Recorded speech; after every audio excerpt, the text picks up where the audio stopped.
Ladies and gentlemen, welcome to I thought y'all knew. I am your host, Tyrone Bridges. Let's get it.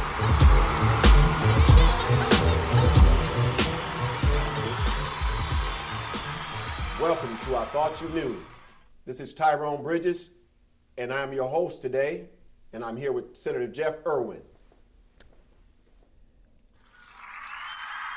Had to give my little sound effects. Y'all welcome here. We are here with Jeff. We're about to have some serious conversation with Jeff today. Senator Irwin, talk to us about the Michigan expungement bills that are passed in the House right now, please. Yeah, absolutely. And thanks for having me on, Tyrone. I know that a while back you'd asked me if I'd be interested in coming on the show, and I said, yeah, let's do this whenever you want. And I think you picked a really great time to do this because this is important legislation. It's something that I know you care about. It's something that I care about. It's something I think the community cares about. And that is, how are we going to give folks a second chance? How are we going to give folks who are trying to put their life back on track an opportunity to get their life back on track and to keep their life on track? That's what we're trying to do here. And you know, one of the things that's been really interesting in Lansing over the course of the last couple of years is that despite everything else that's happening, despite the crazy things that are happening in D.C., despite the embarrassing ways in which our nation is being dragged through the mud right now, and despite the ways in which there's dysfunctionality in Lansing around the budget and around the pandemic response and around all sorts of issues, the one issue where I feel there's been some real bipartisan progress in the last year and a half has been on criminal justice reform. We passed a raise the age package to say that we're going to treat juvenile offenders if they're younger as kids, and we're not going to bring them into the adult system unless there's a reason to. We're working on some really exciting bills right now around warrants and around parole violations to try to keep people out of jail. And we just passed this really significant criminal expungement legislation that you asked me to talk about. And so that's my long-winded introduction and way of saying thanks for having me on, because this topic is near and dear to my heart. We need to give people a chance to get their life back on track and then a chance to keep it on track when they do. So here's what we did. A number of bills were introduced in the House, and these bills were introduced under the name the Clean Slate package. So if you go online and you look up the Clean Slate package in Michigan, you'll see some coverage of that. And those bills were House Bill 4980 through 4985, and then also House Bill 5120. And so those bills were all introduced in the House, and they passed out of the House with big majorities, and then they came over to the Senate. We worked on them in the Senate Judiciary Committee where I served, and we just passed them out of the Senate, and now they're on their way to the governor's desk. And what these bills do in total is they basically say that if you're someone who's committed some sort of criminal offense, but you've been able to keep your record clean for a number of years, then we're going to automatically clear off your record. That's the biggest piece. That's kind of the centerpiece of it all. But there's a whole bunch of other pieces together with it. And so let me get a little more into that one. What House Bill 4980 basically says is that if, once again, you get your life back on track, you stay out of trouble for 7 years for a misdemeanor or 10 years for a felony, that's going to be automatically wiped off your record, as long as the offense isn't an assaultive offense. We're not talking about any rape or murder, anything that has a long sentence like that. And nothing assaultive at all is included. And also the drunk driving offenses are also excluded from that automatic expungement piece. Now, the reason why we did it that way as a legislature is built on the success of other states that have done this and been successful. Also built on the idea that we know from research that sometimes people do make mistakes, but what we know is that when they make a mistake, they get a criminal record. If they actually stay out of trouble for 10 years, they're less likely to reoffend than someone who's never committed an offense in the first place. The other thing we know from research done right here at the University of Michigan is that of the hundreds of thousands of people, over 1 million people here in the state of Michigan who are eligible to get their record cleared, only 6.5% of them actually do so. Right? And why is that? Well, it's because it's expensive. It's uncertain. You got to go through a bunch of process to the court. There's paperwork. There's costs. And so folks who are trying to get back on track, like I said, oftentimes don't even take advantage of the expungement that's available to them because of the cost and because of the uncertainty and because they're already struggling to navigate through the systems of the bureaucracy. And here's this one more hurdle. So what we said with this clean slate legislation is let's take for the folks who've done great, who've got 10 years in, no problems, let's just take care of that automatically. There's two benefits to that. One, I think I've already explained the benefit to the individual who has the record, but also that's a ton of paperwork for our courts to handle. And one of the additional reasons why I was fighting for this automatic piece and to keep that in there was because we don't want to have our court personnel spending their time running through reams and reams of paperwork that those poor citizens just spent time and money preparing when with these petty low-level offenses, nonviolent offenses, let's just take care of them on the back end with a computer solution. And so that's what we're going to do. At the risk of going on too long, let me explain the rest of the package and kind of try to explain what else we added to the mix here in my office. So in addition to that clean slate piece in House Bill 4980, there's a number of other bills, as I mentioned, in the package. What these other bills do are, one, it says that if you have a cannabis-related crime here in the state of Michigan for use or possession, that's going to be automatically expunged as well, regardless of how many years it's been. So we're talking about the lowest level cannabis-related crimes, and what the legislature basically said is, look, cannabis is now legal. We've got 235,000 people in Michigan who have a record for cannabis use or possession. We're just going to blow those away and get rid of them. And so that's going to be a positive step for those folks. Now there's another 25,000 folks or so in Michigan who still have a record for possession with intent to deliver for marijuana or have manufacturing marijuana charge on their record. The bill that is specific to cannabis doesn't affect any of those crimes, but the clean slate bill does relate to those. So if you know someone who has an older delivery charge for marijuana or an older delivery charge for another drug, if they've stayed out of trouble for 10 years, that's going to go away, even if it's a felony. In addition, we passed another bill, House Bill 4985, which was led by my friend Representative Sherry Gay Dagnogo out of the city of Detroit. Her bill is a bill that we call One Bad Night. And so the idea with this bill is that if you commit a number of felonies all as a part of one action, it counts as one. And this makes me realize I should take a step back and explain something else about this whole process I should have started with, which is that in the beginning when we started working on this expungement legislation, part of the reason to do it was everything I said before about second chances. The other reason is that Michigan actually had one of the most restrictive expungement and set-aside laws in the nation. And the way that the law is currently in Michigan, you can only even request to have your record cleared if you have up to one felony and up to 2 misdemeanors. And so that was a huge barrier for a lot of folks. And so what we said with the One Bad Night legislation is we said, if you commit, say, 3 felonies all as part of one action, we're going to only count that as one for the purposes of your limits under how many things you can get expunged under the law. And so that can be very important. So the classic example is someone is dealing drugs from their home. They may be, they may have a delivery charge from the drugs. They may have maintaining a drug house. They may have a criminal conspiracy charge related to the drugs. They may have a felony firearm wrapped up in that if they happen to have a gun in the house. And so right there, you could have 4 felonies, all from essentially one, drug transaction. And so what we said with those is let's count those as one for the purposes of determining how many offenses that one individual may or may not have. Another thing we did is we said that we're going to expand the number of felonies and misdemeanors that you can seek expungement for.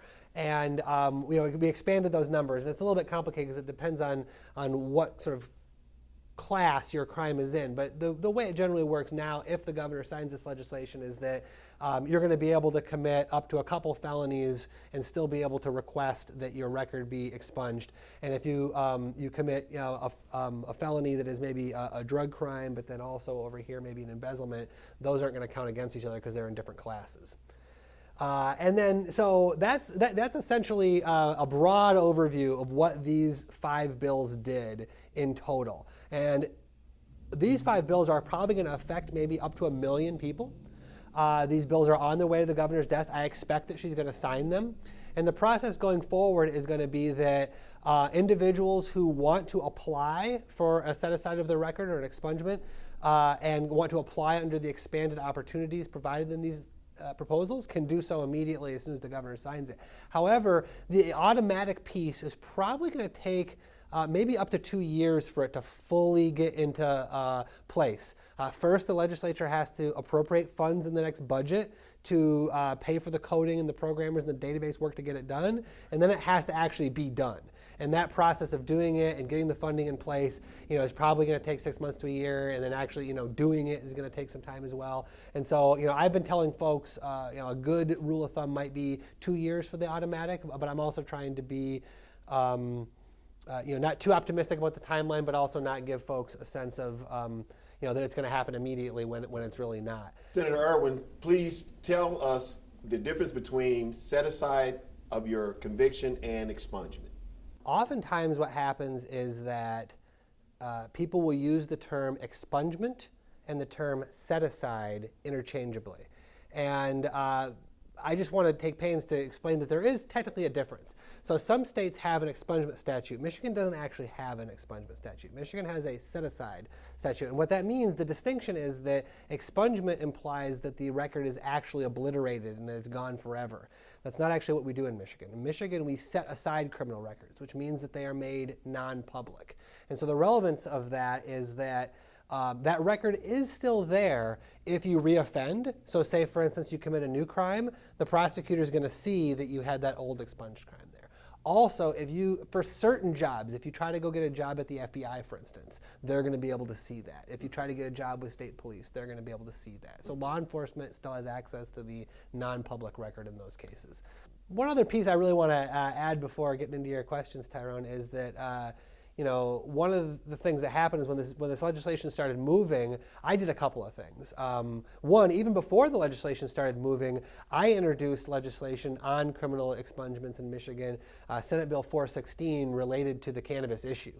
As you may know, I was involved in the campaign to legalize back when I was a state representative. I introduced legislation to legalize. I think we need to end the war on drugs. I think that's the most important thing we need to do to restore right relations between the police and the people. But putting that aside for a second, when I got to Lansing, I introduced legislation to say that if you've committed a crime related to cannabis and that is now legal activity in the state of Michigan, your record should be automatically expunged. You shouldn't have to file paperwork or hire an attorney or do anything. Now that the people have spoken, let's finish the unfinished work of Proposal 1 from 2018 and just provide exoneration for folks who have a cannabis-related crime.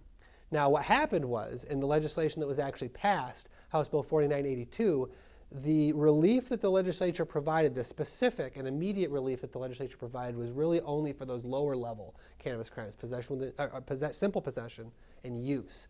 The folks who maybe have a possession with intent to deliver are going to have to wait longer and seek relief under the Clean Slate package, or otherwise apply for expungement under the expanded opportunities to apply. But my personal feeling was, even at the start of last year, we could go further, and so we're going to continue that fight. Another piece of it that I was more successful on was that I benefit from having the best constituents in the state. And so what happened was when that Clean Slate bill started coming forward, I had some youth justice advocates here locally come up to me and they said, Senator Irwin, what's going to happen is if we pass these Clean Slate bills, which we should pass, if we're done with this, it'll have been better to committed your crime when you're 18 than when you're 16, because the whole juvenile system, the whole juvenile system of adjudications is completely different than the adult system of convictions. So none of these bills do anything to affect juvenile justice. Let's have a Clean Slate for Kids bill. And so that's what I did in the Senate. I introduced Senate Bill 681. I worked with a Republican colleague, Senator Lucida, the chair of the Judiciary Committee, to introduce the companion legislation, Senate Bill 682, and we passed those bills out of the Senate. And those bills are on the way to the House, and they're bills. They were Senate bills, so they have to go through the committee process in the House.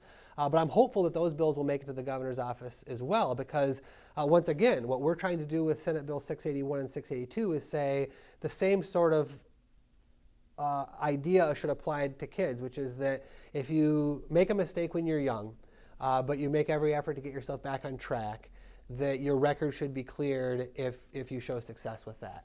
And so very, very similar to the adult Clean Slate package, what we say in the Clean Slate for Kids is that if you turn 18 and you go 2 more years and you haven't committed any new offenses and the offense you originally committed was a lower level offense, we're just going to automatically wipe those away. And so I'm really excited about that. I mean, one of the things that It doesn't happen very often in Lansing as a member of the minority passing a bill. And if you get a highway naming bill or something like that, that's kind of nice. But to get a bill that actually could affect the lives of thousands of young people here in the state and help people, help people with jobs, help people with housing, help people with educational opportunities, that's huge to me. That's why I do this work, right? That's why I got involved in public service. And so just to put a cap on this long monologue, when people have a criminal record, it holds them back when they apply for a job. It holds them back when they try to get support to get an education or advanced training. Sometimes it means that they can be denied housing. And but what we also know is that if people have housing and people have jobs, they don't reoffend. And so what we need to do is we need to bridge that gap, and we need to make it so that folks have every opportunity. Folks who are trying to like I said at the very beginning, get on track and stay on track are able to do that, and that we help them. That's wonderful. It's a lot of people, a lot of older people right now. I'm 51, and I consider myself an older guy. It's a lot of older people that have felonies on their records that's 60, 65, 70, and they want a fresh start. They want a fresh start. And I think this is a big thing that you guys are doing right now at the state level. It's removing major stumbling blocks out of people's lives so they can actually see. Yeah, so the answer to is there an opportunity to put together a great plan to serve the people better here in Washtenaw County with respect to training opportunities? Yeah, absolutely. There's always an opportunity, and I'm eager to work with you and others on that. I would say that the first step would be to look at where would this happen, and where's the inflow, and where are people going now, and is this the highest and best use of those training dollars? And I don't really know the answer to that off the top of my head, but what I can tell you is that yes, with respect to trust driving, yes, with respect to the trades, yes, with respect to some of the amazing programs that they got over at Washtenaw right now with automobiles, with AI, everything from just like fixing your broken down car to like building the cars of the future. Right. That's what we got to plug people into, and working with partners like Washtenaw and Michigan Works and others, I think those are all great opportunities, right? So absolutely. I know there's some folks. I've been working lately with some folks in the energy space. I know they need solar installers. I know that's a growing industry right now. I hear from the utilities all the time saying, "I need line workers. We're ready to pay these people." Solid incomes. Wow. What we needed is to get folks into these training programs. Help me find them. And so there are opportunities around Washtenaw County. There are opportunities here in Michigan, and we need to constantly do a better job of plugging our folks here in Washtenaw County into those. And I'd definitely like to get the word out there on the show about the opportunities out there, because a lot of people don't benefit. They actually don't get a chance to go and benefit from some of the services that are at Michigan Works, or even some of the programs that DHS have available to help. A lot of people don't, a lot of people aren't comfortable with getting that help. So our organization, our show is basically trying to get more information out there to the public for those who don't want to go out there and get it, or for those who just, maybe don't even have the knowledge to even go out there and seek it. Yeah. Well, along those lines, let me say a couple more things. One is, I would encourage folks to think about their elected officials as potential avenues of support and information.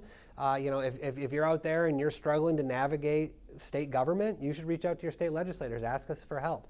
We've been helping a lot of people with unemployment this year. I know that's been a tremendous struggle for a lot of folks. But there's constantly issues coming up in state government with folks who are struggling with this bureaucracy or that bureaucracy, whether it's, I can't get my professional license reapproved and there's some sort of, problem with the paperwork, all the way down to, for some reason, my benefits aren't showing up and I'm desperate and I need help. And we do that kind of thing in the office. We're happy to try to look under rocks and try to help support people in the community. So if you've got questions, think of your elected officials as a resource, not just at the state level, but also at the local level, right? There's a lot of amazing folks in Washtenaw County government and in our cities and townships. And these folks are here to help, and for the most part, they want to help and they want to hear from you. I tell people all the time, please tell me what you know, because if I don't know what you know, then I don't know it, right? And it helps me do my job. You're helping me do my job. So don't feel like you're, you're annoying us. Really what it is this is what we're supposed to be here for, is to answer these types of questions and to help people navigate these systems. Great. And to publicly acknowledge Senator Jeff Irwin for the beautiful letter that you wrote requesting pardon for me to the governor. I really appreciate it. I want to thank you on the show myself. I really appreciate it. When I brought the problem to your attention, you listened to me, and that's the first thing I needed. You and Yusef Rabi listened to me with the whole thing about getting my life back on the right track and trying to help other people too. But I've been struggling for 30-some years trying to get my life back on the right track and get me a pardon or my record clean.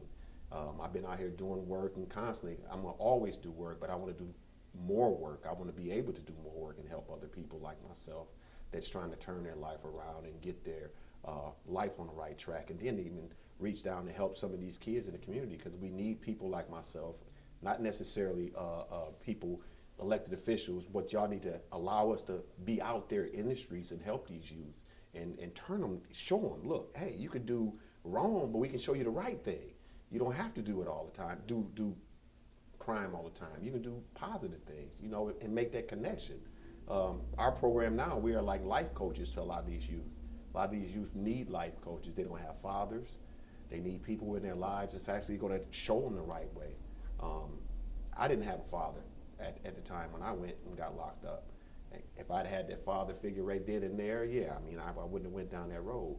I had my mother, and she was raising 6 kids. So it's a lot of people are going to benefit from this bill. A lot of people are going to benefit from this interview, seeing that, we got people like you up at the House, up at the state level, trying to make things happen and working with senators and representatives together, and, Republicans and Democrats working together to try to get things to, change things. Because it's been like this for the longest, and it hurts so many people, and now you guys are changing the page, and you can help so many people now, man. That's awesome. Yeah, well, this kind of change can't happen enough, right? We need more of it. We need it faster. There's a lot of things that are incredibly troubling that are happening in our world. But it is important, I think, for each of us to sort of, get to work on our piece. And so, when you approached me with that request, it was an easy one because I met you, I think, about 20 years ago. It was the first time I met you when you were doing some youth development programs here in Washington County and trying to build those. It was clear to me that you were trying to be an active and positive force in your community, and that conversation started 20 years ago. So I've been listening for a while. I appreciate what you're doing to try to connect with young people, give them some hope, give them some inspiration, give them some joy, help them see what life can be and see some positivity. So I think all that's great, and I strongly agree with you that those of us who are a little bit older need to be reaching down and giving that kind of guidance, because everybody needs that kind of guidance from their parents, but also from their friends and from their peers and from older siblings and from people in the neighborhood. And we've all heard it takes a village to raise a child, wisdom, but that's real. And it takes a lot of folks in each of our lives to give us the kind of good guidance, the kind of good direction that we all need. I mean, when you said some of these folks need a life coach, I'm thinking, well, everybody needs some guidance and some support, and sometimes it's a helping hand, and sometimes it's a little bit of the arm. That's right. Well, this interview has been beautiful, and I'd be doing myself a disservice if I would be letting you get out of here without speaking about that dang suit you're wearing. That suit, Planet, what is it? Tell me about that suit. Please tell me about that suit. That was awesome. Talk to me about that. That was beautiful. You're mentioning that I probably foolishly dressed up as Captain Planet last week to try to promote voting. Voting is really important. Everyone needs to get out and vote. Everyone needs to get out and vote. And so I was on campus trying to recruit some new Planeteers some folks who would sign up to help us vote to protect the planet from the polluters. This is something that's very important to me. I work a lot in criminal justice reform. Probably the first issue that got me involved in politics was environmental protection.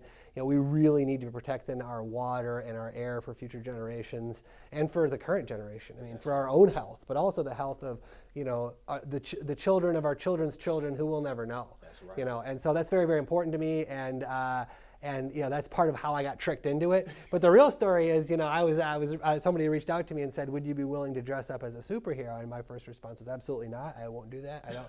I don't want to cast myself in that light because I would much rather do something, self-deprecating. So if you find me a chicken costume, I'll dress up in a chicken costume. I will run around campus and I will hold a sign that says, "Are you chicken to vote?" And I will accost people and I'll do it.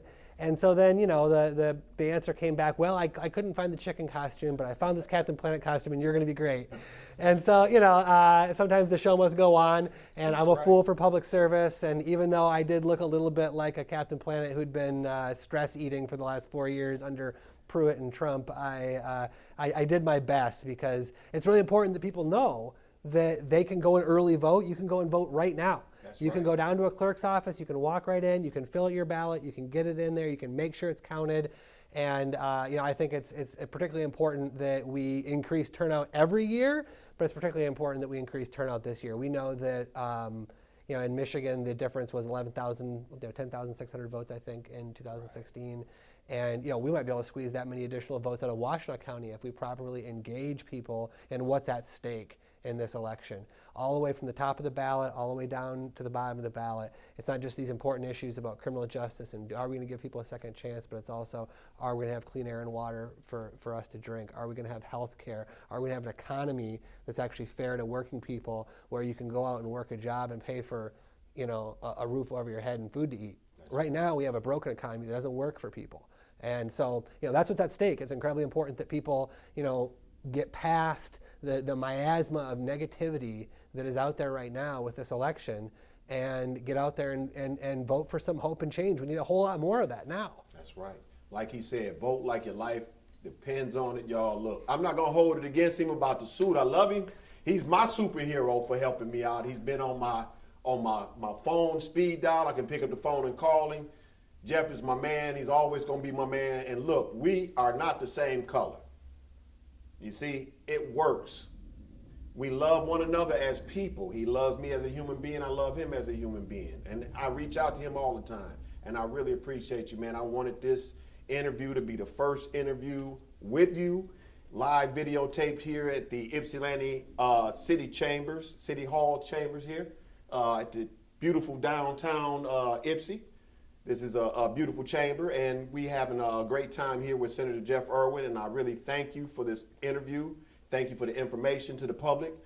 Please check out this video over and over again because this is very important for us in our lives.